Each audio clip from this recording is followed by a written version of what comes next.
Coming up next on the Jeff Crilley Show, you'll meet a man who started a nonpartisan speaker series, and he's getting some of the biggest names on the planet. That's just ahead.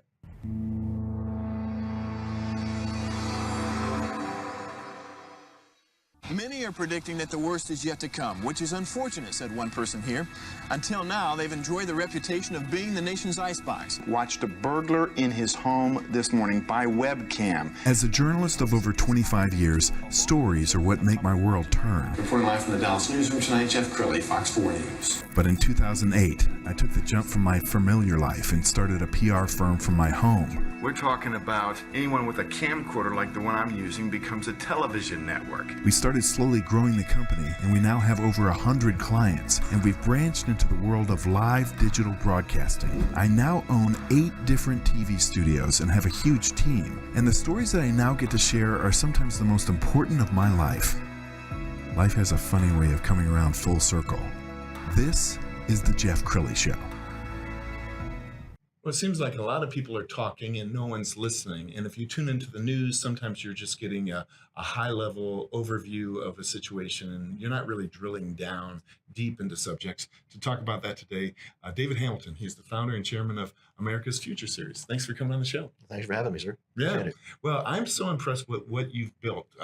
Take us back to the early days of this speaker series. When did you start it? Sure. We started in 2010. We started with support from T. Boone Pickens, Ross Perot Sr., Randall Stevenson, Herb Kelleher. They all wanted a nonpartisan forum to talk about issues impacting U.S. global competitiveness and national security, where we could, have people speak sort of in depth and intelligently about these topics, and not, like you said, like sound bites. And so we've done that for about 12 years now, and we've used it as a tool to raise money and awareness for causes we care about, primarily military ones. You just finished an event, and you got one coming up. Yep. Tell us about the event that you just wrapped up. So we just had one yesterday, all day long virtual event. It's called our National Security Dual Use Technology Summit. Mm-hmm. And the notion around that is how do we leverage the commercial technology to put capabilities in the hands of the warfighter faster. And we're looking at the event on April 13th. Look at these names that you're able to attract. Really some of the top level leaders in America. Yeah. So we're very blessed to have some great folks, and I think they're attracted to the mission. One, that we're nonpartisan, that we believe that sort of not just in America first, but we believe that America, along with its allies, need to remain the strongest military, political, and economic powers. And we've raised a little over $7 million for various military causes. And so for those reasons, I think people come together, and we've been blessed by having a lot of great people help us. Now, did you struggle in the early days before you became a thing to get these speakers, or from day one, were you able to attract? Yes, from day one, we've been pretty blessed to be able to get some top people. And I think that was an association of like say, with Ross Perot. Very few people have done as much for our military as Ross, and we honored him with a 5-star award. He then helped us secure Chairman Dempsey and others, Dunford, before he became Chairman of the Joint Chiefs.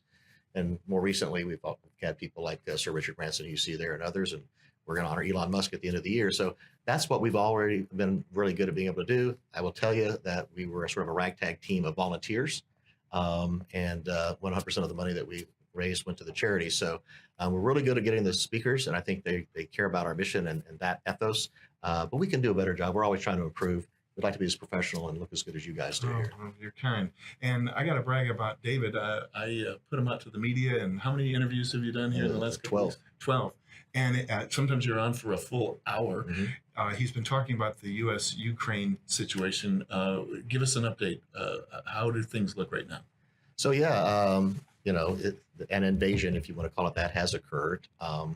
Leading up to this, we're predicting that it could.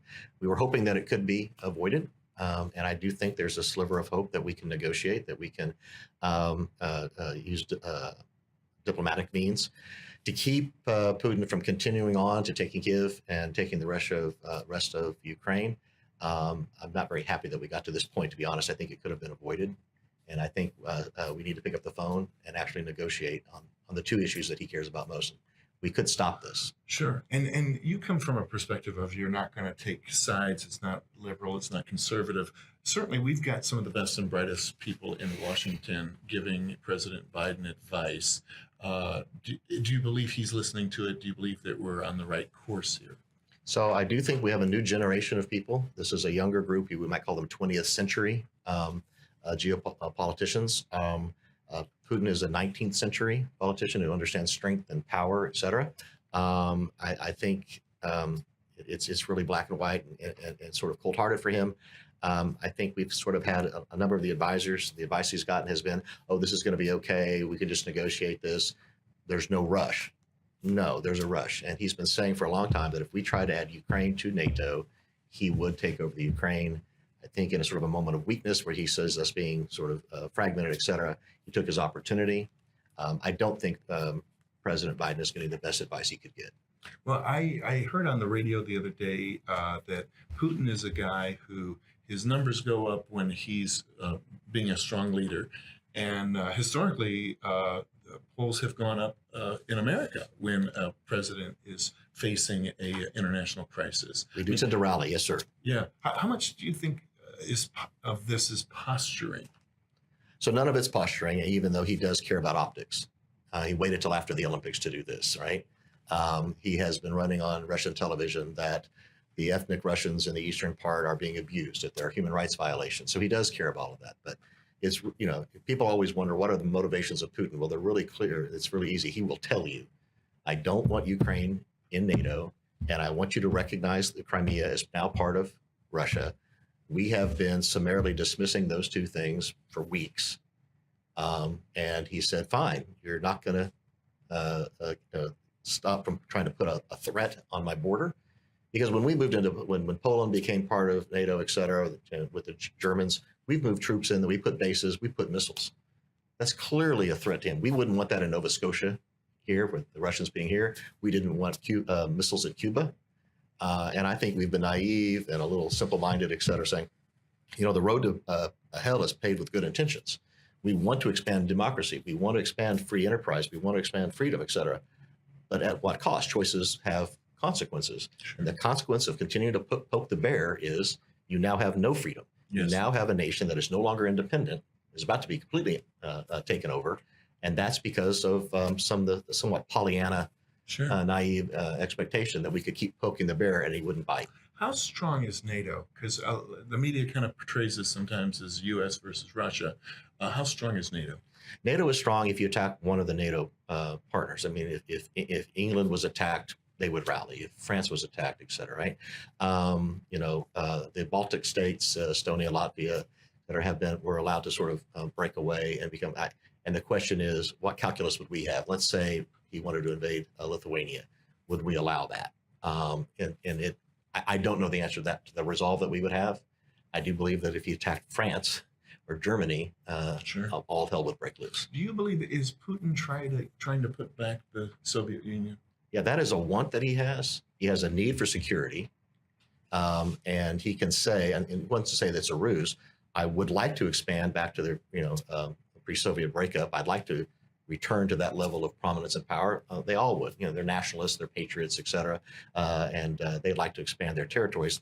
Understand that, but the need to not have an active threat right up against their border is preeminent, and it also provides an excuse to do what he wants to do, which is to expand Russia back to its original size. Is it beyond the point where some kind of truce can be negotiated, where both Biden and Putin can save face? No, it's not. And I was advocating on some of the shows that you put me on. Mm-hmm. Pick up that red phone. Don't invade. We won't take Nord Stream 2. We could block Nord Stream 1, which we, meaning the Germans primarily and the Europeans.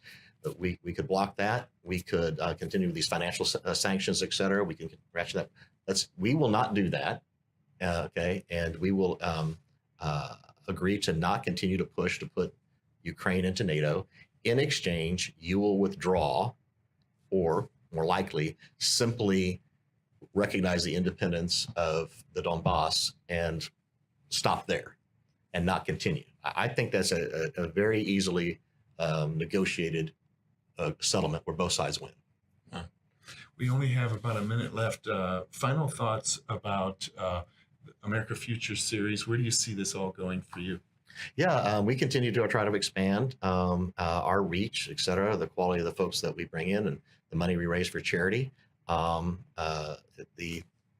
COVID has been a bizarre blessing in a way because we've gone virtual, but we're also trying to go back to in-person. There's nothing like having in-person events.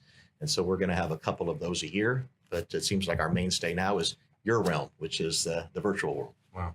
You've been an amazing guest. We're going to end with the website, which is americas-fs.org. Thank you so much for coming on the show, David. Thanks for having me. Appreciate it. That's it for now. We'll see you next time.